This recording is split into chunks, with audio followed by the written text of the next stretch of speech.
urban design, smart land use decisions, and smart financial decisions are critical to making sure that we are planning a vibrant future. As transportation policy in America is changing to facilitate a better coordination between land use and transportation, we have this incredible opportunity for transit-oriented development around a commuter rail station in Pawtucket. I'm at the Downtown Transit Center in Pawtucket. Across the street from us is the Visitor Center, where our passengers wait and catch buses.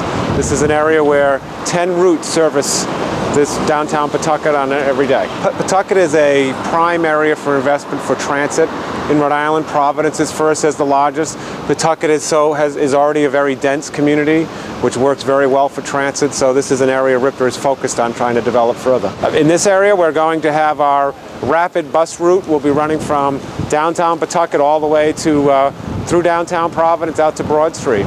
We'll be doing some traffic controls, changing some red lights, so the red lights will change when the buses approach. RIPTA, Department of Transportation, the City of Pawtucket, and a number of other communities are working to, right now, design a turnaround, a bus turnaround right at the train station on the Pawtucket side, so we don't have to cross the state line. One of the great assets that Rhode Island has is the Northeast Corridor, this rail spur that runs between Boston and Washington, D.C., where obviously Amtrak runs along that corridor. We're also able to take advantage of that with the MBTA's commuter rail system. Over the last 20 years, we've had service running from Boston down to Providence, and now we're just getting into the next phase of that. We're extending the commuter rail south to T.F. Green Airport. There's the desire to reintroduce the station in Pawtucket on the MBTA system to provide service for Central Falls and Pawtucket. The density of the city of Pawtucket itself and surrounding communities make it a place that has a good built-in market for commuter rail. This morning I'm standing on the Conan Strait Bridge. I'm standing right now next to what we hope to be the future train station in the city of Pawtucket. It's important now that the state of Rhode Island, who will have responsibility for this project, move forward with a negotiation and resolution of the siting of the commuter rail station, which is going to require a cooperation agreement between the state of Rhode Island, MBTA, and Amtrak. And it's crucial that we get that type of support to continue this major development in our city.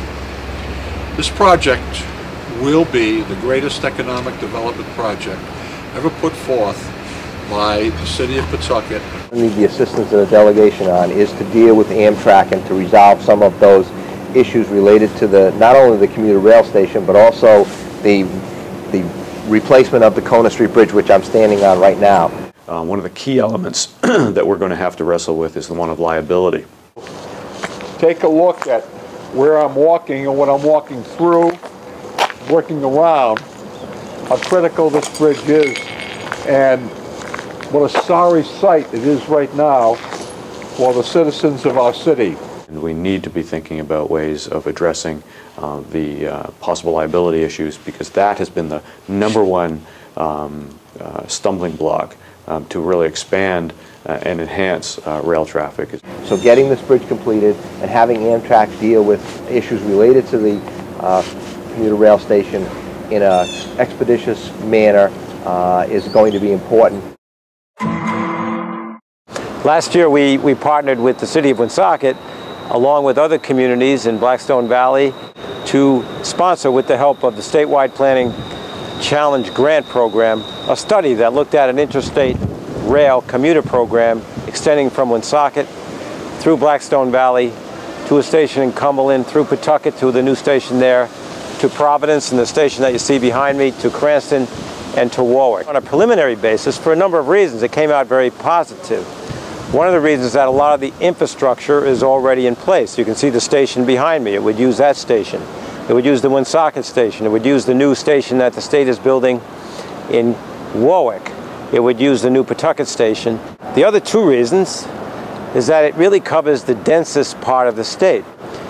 and it covers 8 communities, and they all have good job density and housing density, and that's what really drives the use of transit. Going forward with a new economy, and there's a big thing in transit and in planning today called transit-oriented development, and these are the places where we should invest first. Well, the idea is to have a lot of density centered around your transit stations. Now, downtown Providence, where we are, that's one example of it. You'll notice several high-rise buildings that provide jobs for people in office buildings, jobs in hotels, and that kind of mix is what really makes transit work. And then as you go north, you have Pawtucket, and they have a tremendous amount of potential surrounding their planned train station. And I know that's being thought about as a transit-oriented development with the proper densities and connections to transit. Further up, you have Cumberland, and the Cumberland Planning Department is looking at a transit-oriented development along their planned stop. And then you get into downtown Woonsocket, which already has some density, and I know the city wants to further develop that area. It's imperative that the East Bay bike path and the Blackstone Valley bike path become connected, because we have millions of dollars in investment on the East Bay, millions of dollars in investment behind me on the Blackstone Valley bike path, and that investment really needs to be connected right through the heart of our state, which is Pawtucket, Central Falls, and Providence. RIDOT, long before I came here, had a very aggressive bicycle program for building bike paths, connecting the urban centers with the rural areas for both recreational bicycling as well as commuter bicycling. And I think we're far ahead of many states in that regard.